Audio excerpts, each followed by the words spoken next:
Ang Dios naghatag og pangalan sa iyang kaugalingon aron posible sa ato ang pagsampit kaniya.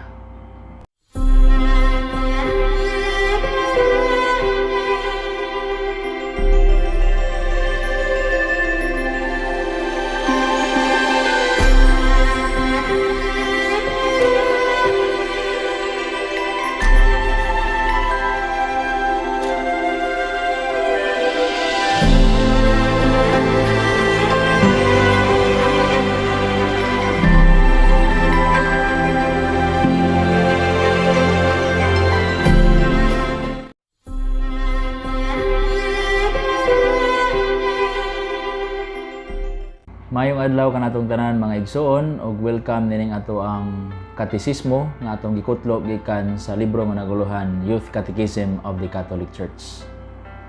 Una sa tanan, buot kong mangayo o pasaylo kay sa duha ka semana nakahukom ko nga dili una mag-upload sa ato ang katisismo kay naghimo na ako sa matawag nato nga retreat from social media, especially human sa ato ang national ug local elections. Importante nga sa akong kabahin nga mo pause una, retreat una, not surrender but retreat una from social media and try to reflect, to put things together sa mga pagbati panahon sa eleksyon o after election kung unsa ang mensahe sa Ginoo nining mga butang nga gakahitabo diha sa social media.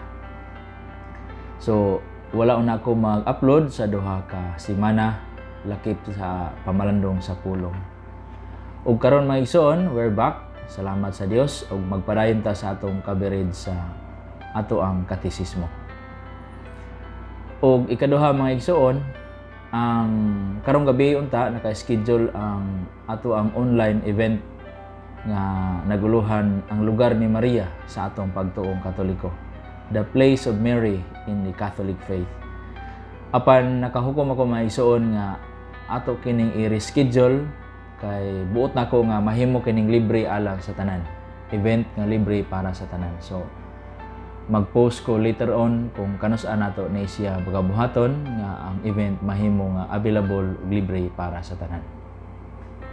Ikatulo mga igsoon, karon nga semana mao ang katapusan nako nga semana sa pag-assign dinhi sa Sacred Heart of Jesus Parish Bugo. By June 1 puhon Piskayang Lawas, I shall be transferred to Santa Rita de Casia Parish Himuog. So I would like to take this an opportunity to say thank you sa tanan nga mga parokyano sa Sacred Heart of Jesus Parish dinhi sa Bugo, Cagayan de Oro City. Daghang salamat sa ato ang panag-uban o nagpasalamat ko sa Dios sa higayon nga iya akong gipadala dinhi sa inyo ha. Isip nag-alagad uban og diha kaninyo. Daghan kayong salamat and please pray for me sa ako ang pag-abalhinan nga community. Sa niagi nga katisismo mga igsoon, nagpaambit ko ninyo sa pangutana ika-30 nga nag-ingon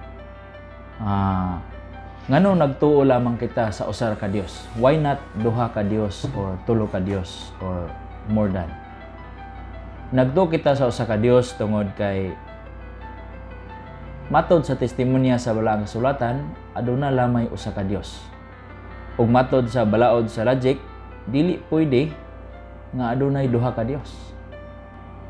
So, diha sa Old Testament, usa ra gyud ang Dios. Sa libro sa Deuteronomy, nag-ingon man didto ang Dios, pamati Israel, usara si Yahweh nga atong Dios. Busa, sa Old Testament ang mga propeta, sama ni propeta Isaías, nagbadlong gyud sa mga Israelita nga biyaan nilang ilahang mga Dios-Dios ug magsimba sila kang Yahweh, ang bugtong Dios sa atong kinabuhi. O nakapamalandong ta ni atong higayon na mga igsoon nga dili ta magpadala sa bisan kinsa sa kalibutan nga maingon nga siya Dios, kay dili kana posible kay aduna lamay usa ka Dios, Dios nga magbubuhat kanatong tanan. Karong gutlo mga igsoon, akong ipaambit kaninyo ang pangutana ika-31 nga nag-ingon, nganong naghatag ang Dios og pangalan siyang kaugalingon? Why does God give himself a name? Ang Dios naghatag og pangalan sa iyang kaugalingon aron posible sa ato ang pagsampit kaniya. Ang Dios wala nangandoy nga magpabilin nga dili magpaila, incognito. Dili niya gusto nga daygon siya isip hataas nga nilalang nga dili halos maila nato. No. Gani nangandoy ang Dios nga mailhan ug sampiton nga tinuod ug aktibo present sa kinabuhi sa mga tao. Busa diya sa libro sa Exodus chapter 3 verse 14, didto sa nagdilaab nga sampinit ang Dios nagpadayag siyang balaan nga ngalan ngadto kang Moises, isip si Yahweh. Nga ang mas ilado nga translation niini mga igsoon mao sa in English nga I am who am. Sa Hebro, Iye Asher Iye. Nga sa ato binisaya, ako mao si ako. Sa dihang si Moises niingon, kung pangutan-on ko sa mga Israelita, isugo man ko nimo pag-adto sa ilaha, unsa may akong itubag sa ilaha?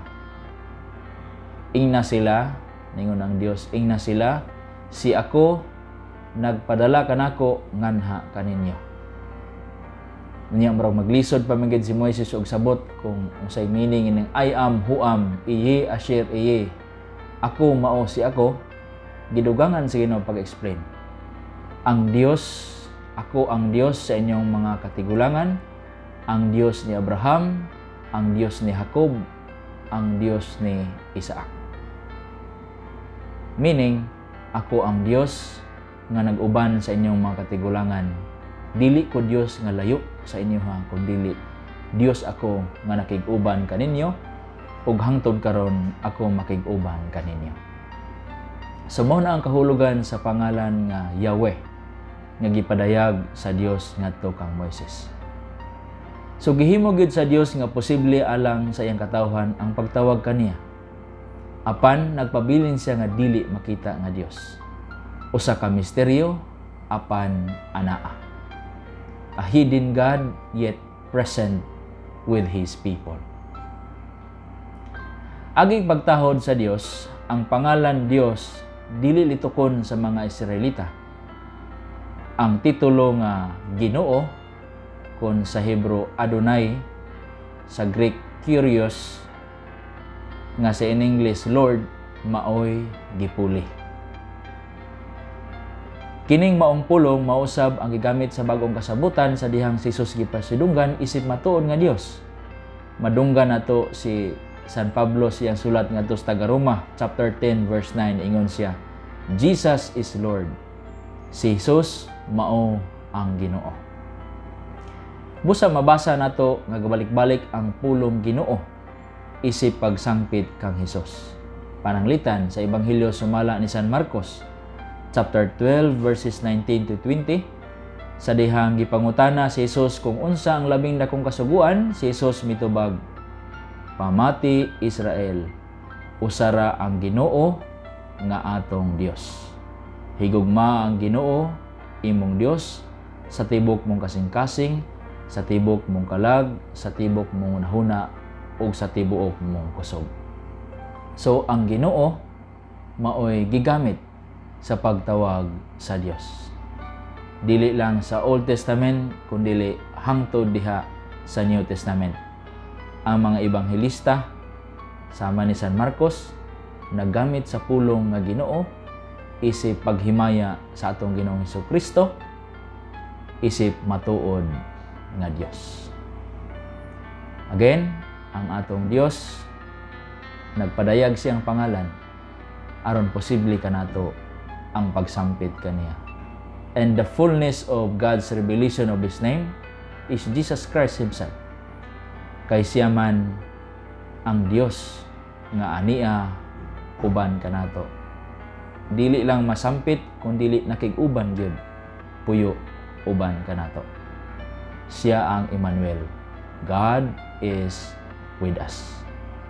Diha kang Hesukristo, ang Dios, napadayag yun sa iyang tinuod nga pangalan. Iye asher iye. I am who am. Ako mao si ako.